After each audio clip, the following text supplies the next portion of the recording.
అందరికీ నమస్కారం. సామాజిక తెలంగాణ కోసమే నా జీవితం అంకితం అని తెలంగాణ రక్షణ సేన టీఆర్ఎస్ పార్టీ వ్యవస్థాపక అధ్యక్షురాలు కల్వకుంట్ల కవిత గారు నిన్న ఒక సమావేశంలో మాట్లాడడం జరిగింది. అబ్బా, ఎంత పెద్ద డైలాగు, ఎంత మోసపూరితమైన డైలాగు. బహుజనులను నమ్మించడానికి మీరు వేసే పాచిక ఎంత గొప్పగా ఉంటుంది అంటే ఇది అందరూ అర్థం చేసుకుంటారు.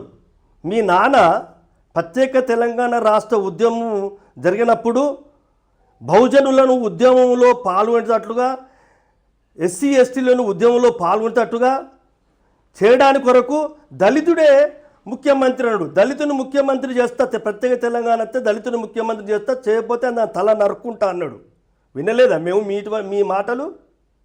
మళ్ళా బంగారు తెలంగాణ చేస్తాడు. మీ ఇల్లంతా బంగారం చేసుకొని మంచిగా బంగారు ఇంట్లో రెస్ట్ తీసుకుంటాడు మీ నాన్న. మీది ఎట్లుంటుందంటే ఒడ్డెక్కరాక ఓడమల్లన్న, ఒడ్డెక్కినాక బోడి మల్లన్న.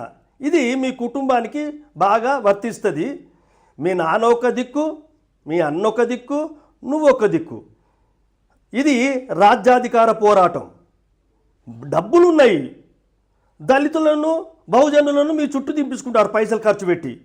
ఇది ఏ సామాజిక తెలంగాణ లేదు, ఏం లేదు. నీ అంతిమ లక్ష్యము నువ్వు గద్దెనెక్కాలని నీ కోరిక. దీని కొరకు డబ్బులు ఖర్చు పెట్టి ఈ బహుజన విద్యార్థులను కానీ బహుజన వ్యక్తులను కానీ నీ చుట్టూ తిప్పించుకుంటున్నావు. అది బహుజనులు గ్రహించాలి. ఈమె లక్ష్యము ఒకటే, అధికారం కోసం రావడము. దాన్ని ఆసరా చేసుకొని ఇటువంటి మంచి మంచి మాటలు, డైలాగులు ప్రజలకు చెప్తారు. బహుజనులు నమ్మకూడదని నేను కోరుతున్నాను. జై హింద్, జై భారత్.